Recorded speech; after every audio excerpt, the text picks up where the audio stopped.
Saludamos al ingeniero René Ortiz, él fue ministro de Energía y Recursos Naturales No Renovables. Ingeniero Ortiz, le damos la bienvenida. Quisiéramos conocer su punto de vista sobre el estado de situación de Ecuador y qué es lo que se perfila en materia de energía eléctrica. El gobierno ha dado algunos signos un tanto tardíos, pues los apagones se han hecho sentir y han afectado ya al Ecuador, de que las gestiones que ha realizado están dando algunos resultados, pero si analizamos un poco con lupa, no son mayores los logros inmediatos, las proyecciones para mediano y largo plazo de proyectos sí, pero esas son tareas que tendrá que realizar el próximo o los próximos gobiernos. ¿Cómo mira usted la situación? Sí, buenos días, permítame saludar primero a su distinguida audiencia y comentarle primero lo siguiente. Todo esto estaba enmarcado dentro de lo que se llama el Plan Maestro de Electrificación. No es la primera vez que se tiene un plan maestro.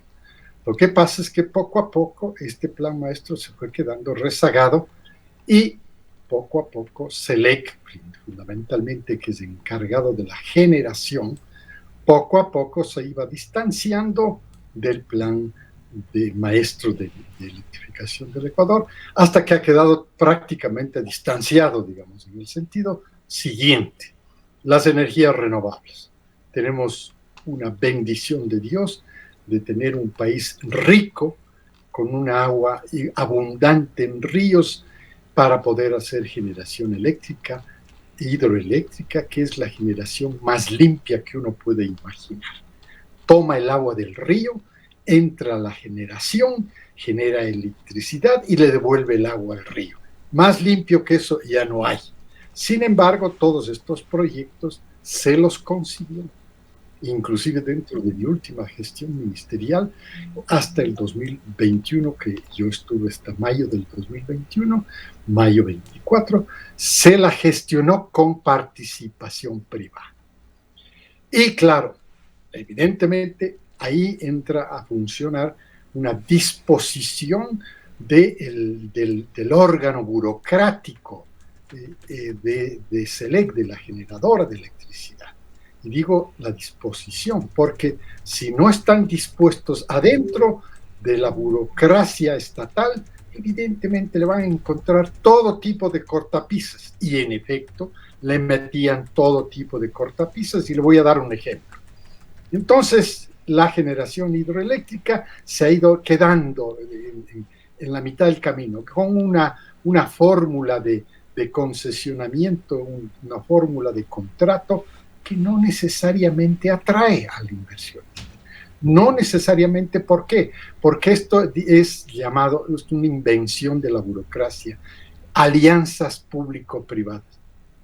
¿Qué quiere decir esto? Que el inversionista tiene que tomar una decisión. Yo me voy a aliar con SELEC.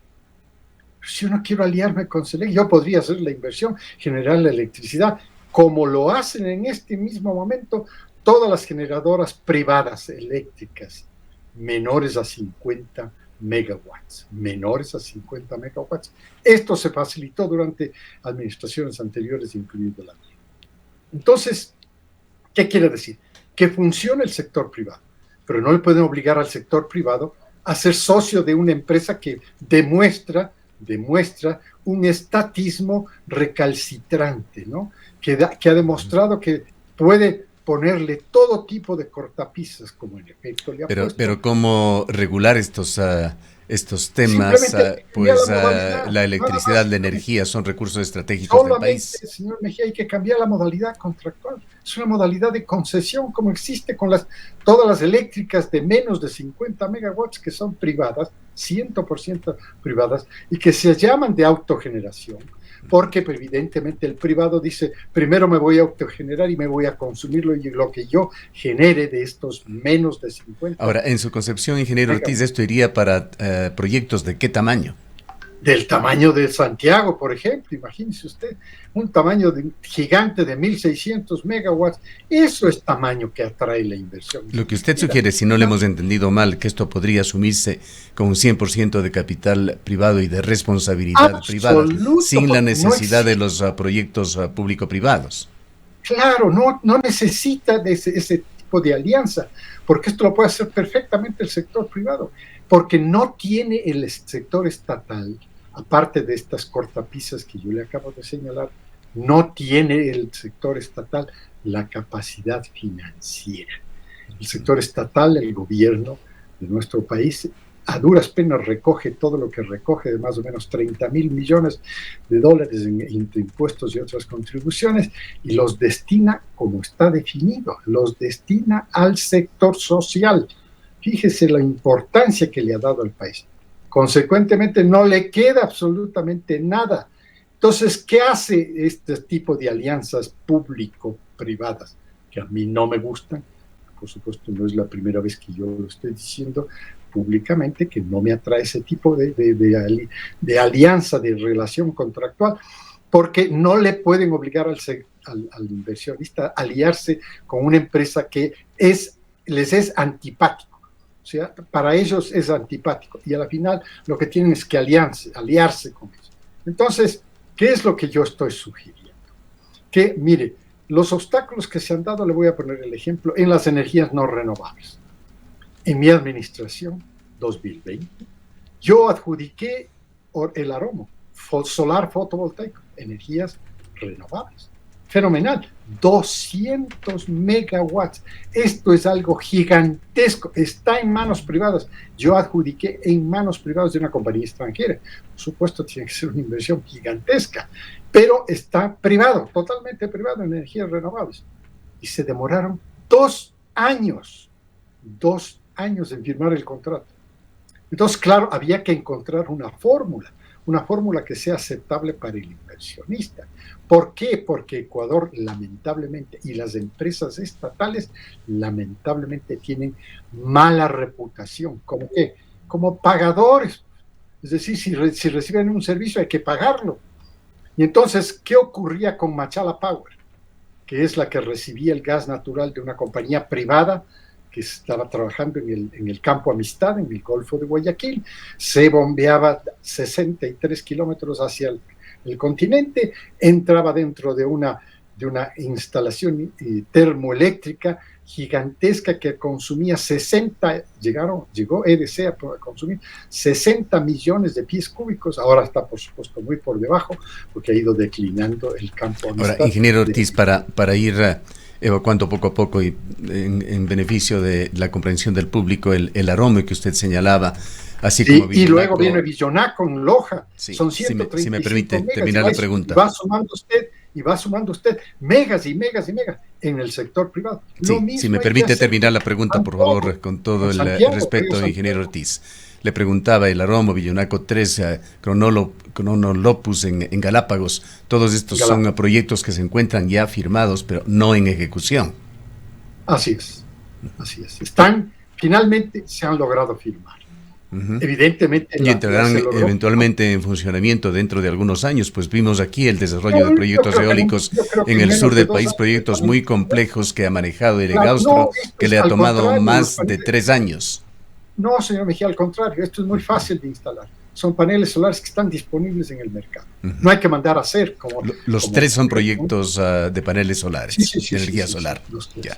Ahora, entonces, vayamos, si me permite, ingeniero Ortiz, a los grandes proyectos, a los megaproyectos hidroeléctricos. Tendríamos que empezar conociendo cuál es la realidad de Coca-Cola Sinclair, un proyecto que hasta el momento me parece que no se ha cerrado tras su contratación por la serie de reclamos que han habido. Usted lo ha dicho perfectamente. Permítame darle toda la lista de la inquietud para que usted desarrolle, por favor. Coca-Cola Sinclair, luego está Toachi Pilatón, y están también esas hidroeléctricas planificadas por años que se entiende han pasado ya la etapa de prefactibilidad y factibilidad.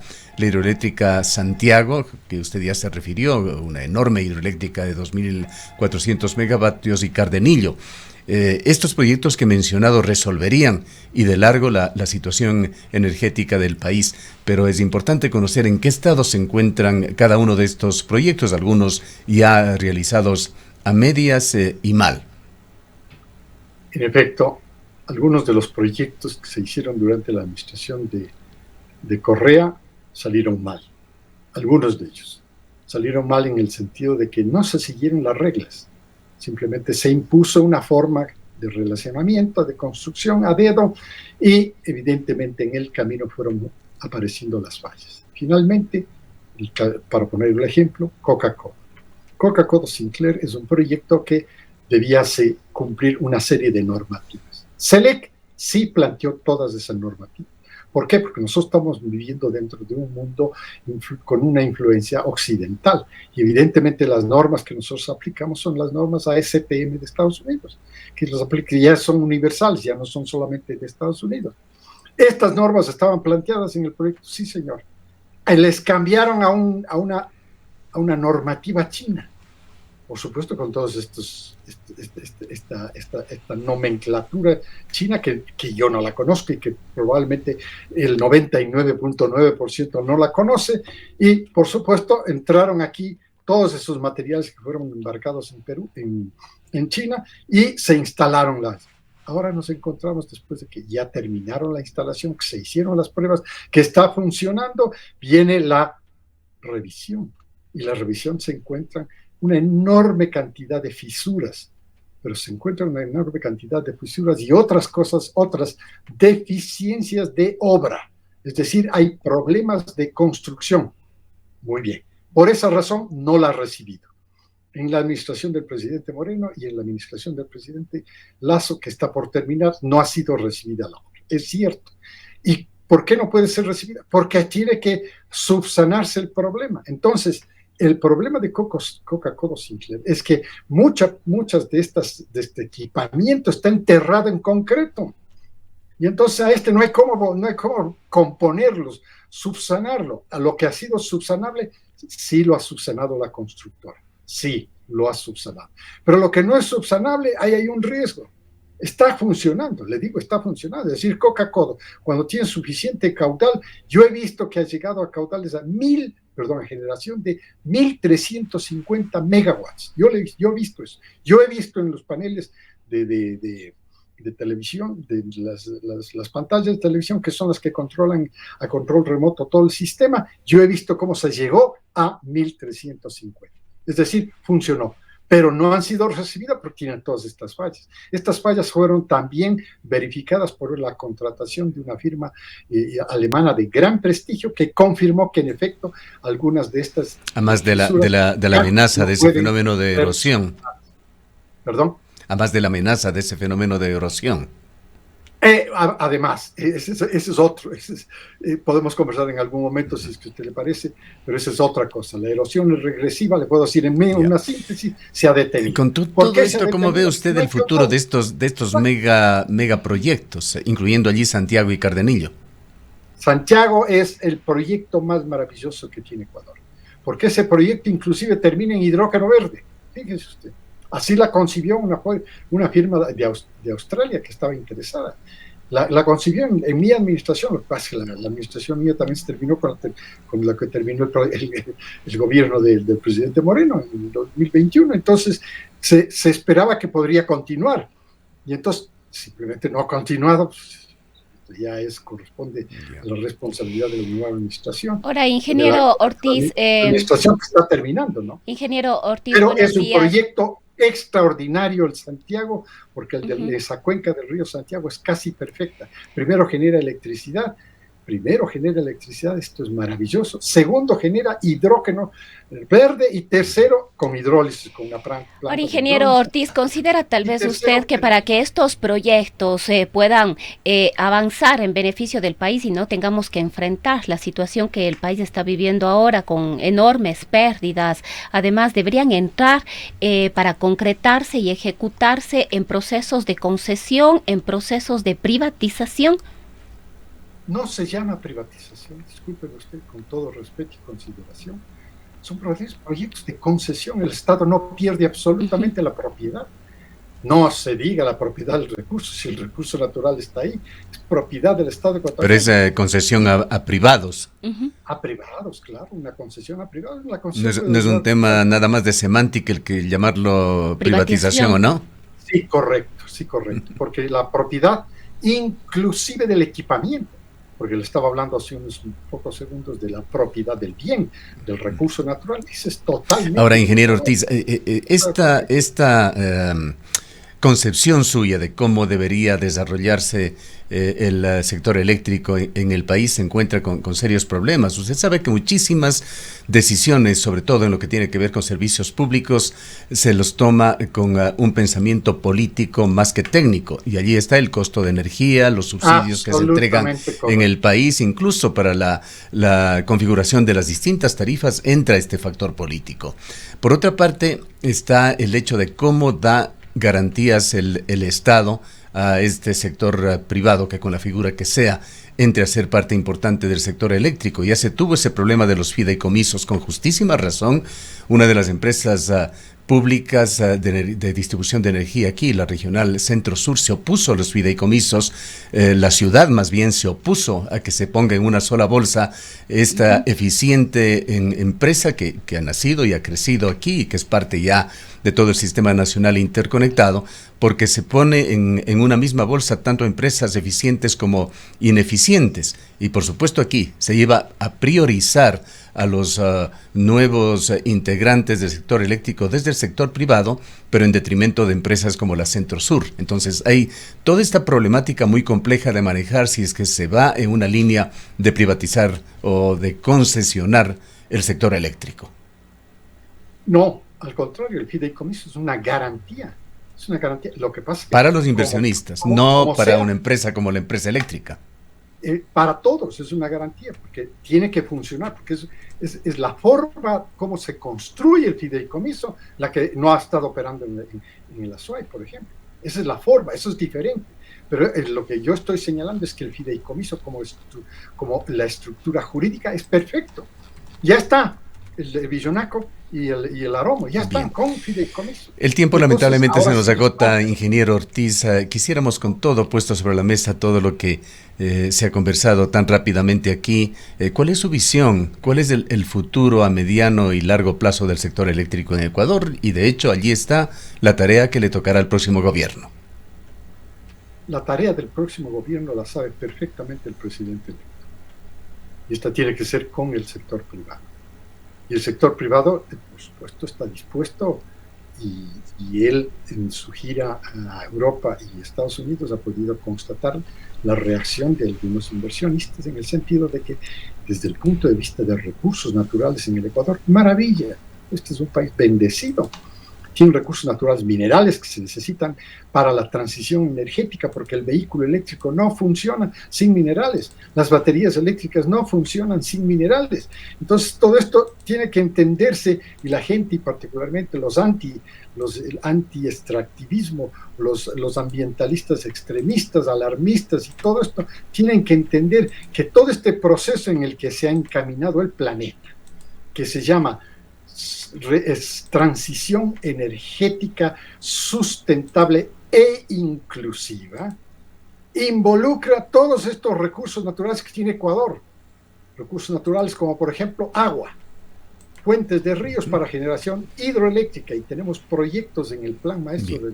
Debemos concluir lamentablemente porque tenemos otro invitado ya en la sala. Por favor, sí, le había pedido justamente que concluyamos. Entonces, digo yo, con el sector privado, con los inversionistas privados y una buena disposición de que la estructura jurídica es aceptable a los actores, a todos los actores que participan, entonces se puede tener un desarrollo futuro.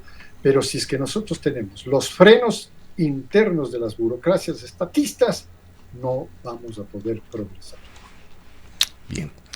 Lamentamos la estrechez del tiempo, pero le agradecemos mucho, ingeniero Ortiz, por habernos acompañado. Creo que ha estado claro. El ingeniero René Ortiz fue ministro de Energía y Recursos Naturales No Renovables. Son las 8:00.